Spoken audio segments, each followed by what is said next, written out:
Hello everybody, my name is Cliffman and welcome to the new movie review. This time we're going to be reviewing Nosferatu. I've talked about the Universal horror movies last video, but I don't think this one was a Universal horror movie almost at all. This, as a matter of fact, was a direct adaptation of Dracula, but it was unauthorized, and it got sued, it got disacknowledged as one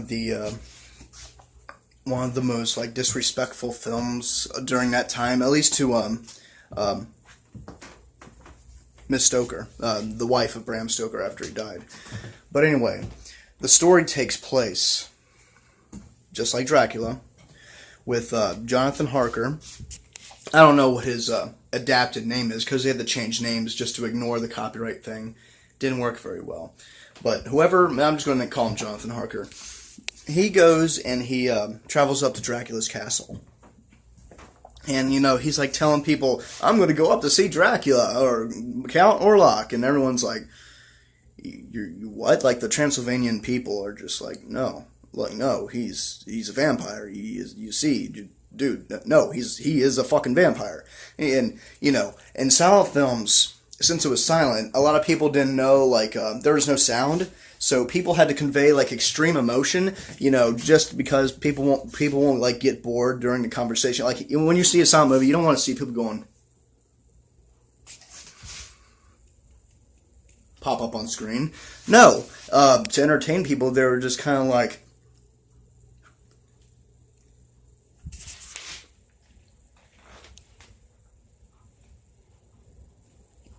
you know, extreme emotion, no, Dracula's out there, and he's like, and Jonathan Harker's like, he's laughing it off, and he does that throughout the movie a few times. He picks up a book and about vampires and whatnot, and he still laughs it off, and then he gets to Count Orlok's castle, and here comes Count Orlok, all dressed up. He has a little hat on, and you know he's walking out, like this, and you know he meets him. He's like, "Hello, I'm Count Orlok." And immediately, you're just like, yeah, that guy does not look like he's friendly. And, you know, to Jonathan Harker, he's just not scared about it, so he just kind of goes in.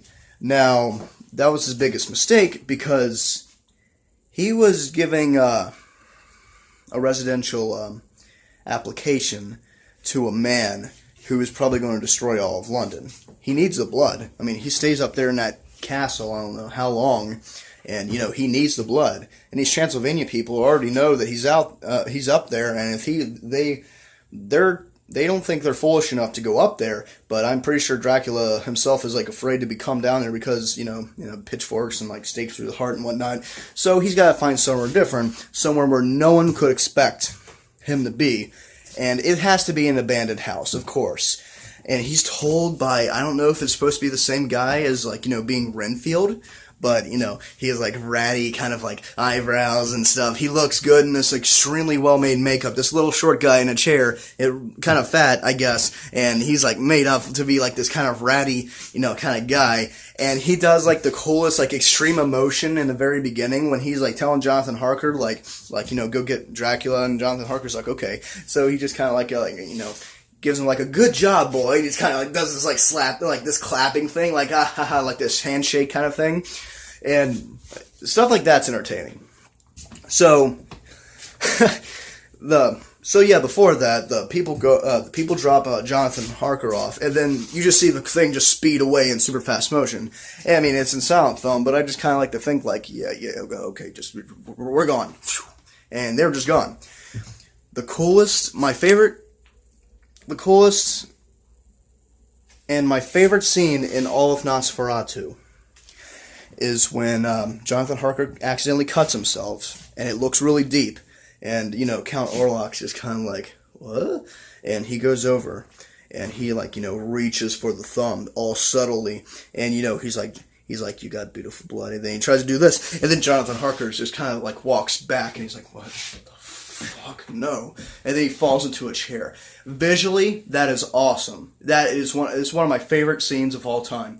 And that's even above, like, you know, Dracula going through the halls and you see a shadow creeping. I love that scene. Just like Jonathan Harker's reaction to something so absurd as someone trying to bite his finger. Like, maybe these village people are right. Like, what the fuck was he trying to do?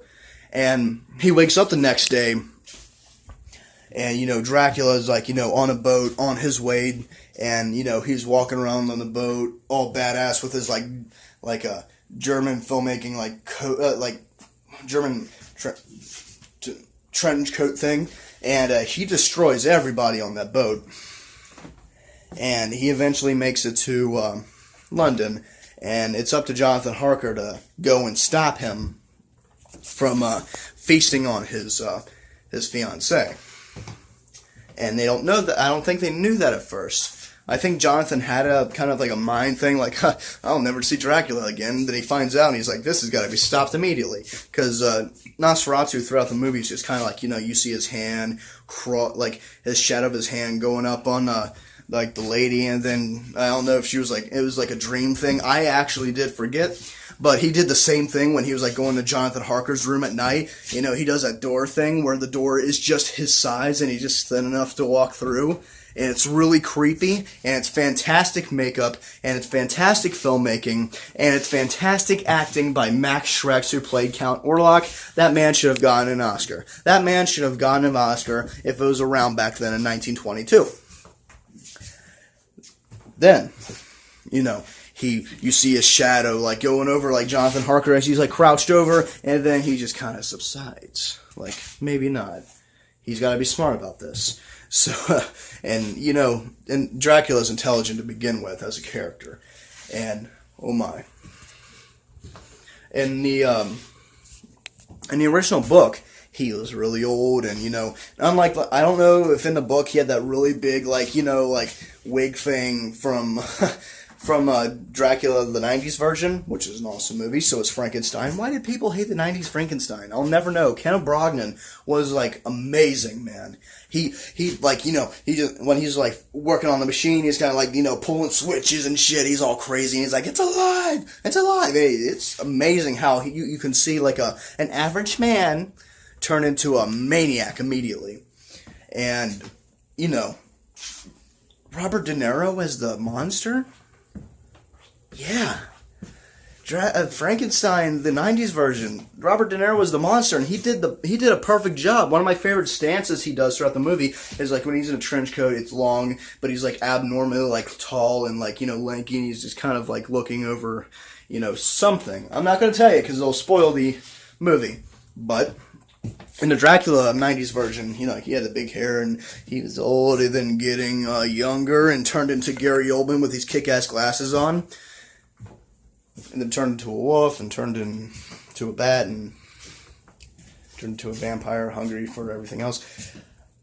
In Nosferatu and Dracula, that doesn't happen. He's just always the same person. Like, you know, when you see Nosferatu, you see that's a vampire. You see that's not just a man. That is a creature. It looks like a rat.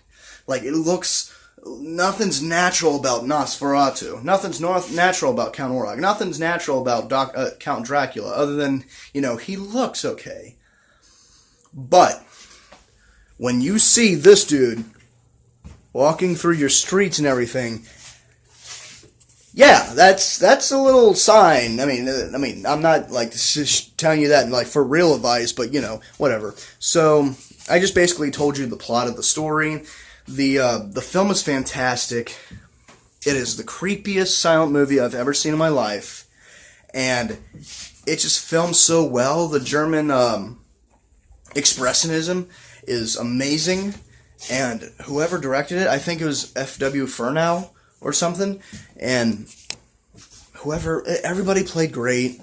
Max Schreck played great. Max Schreck played great, and everybody did their thing.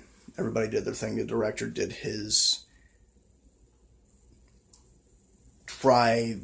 do thing. And, hey, it came to be one of the best movies of all time, despite its controversy with, unpopularized, legal and, what's the word I'm looking for?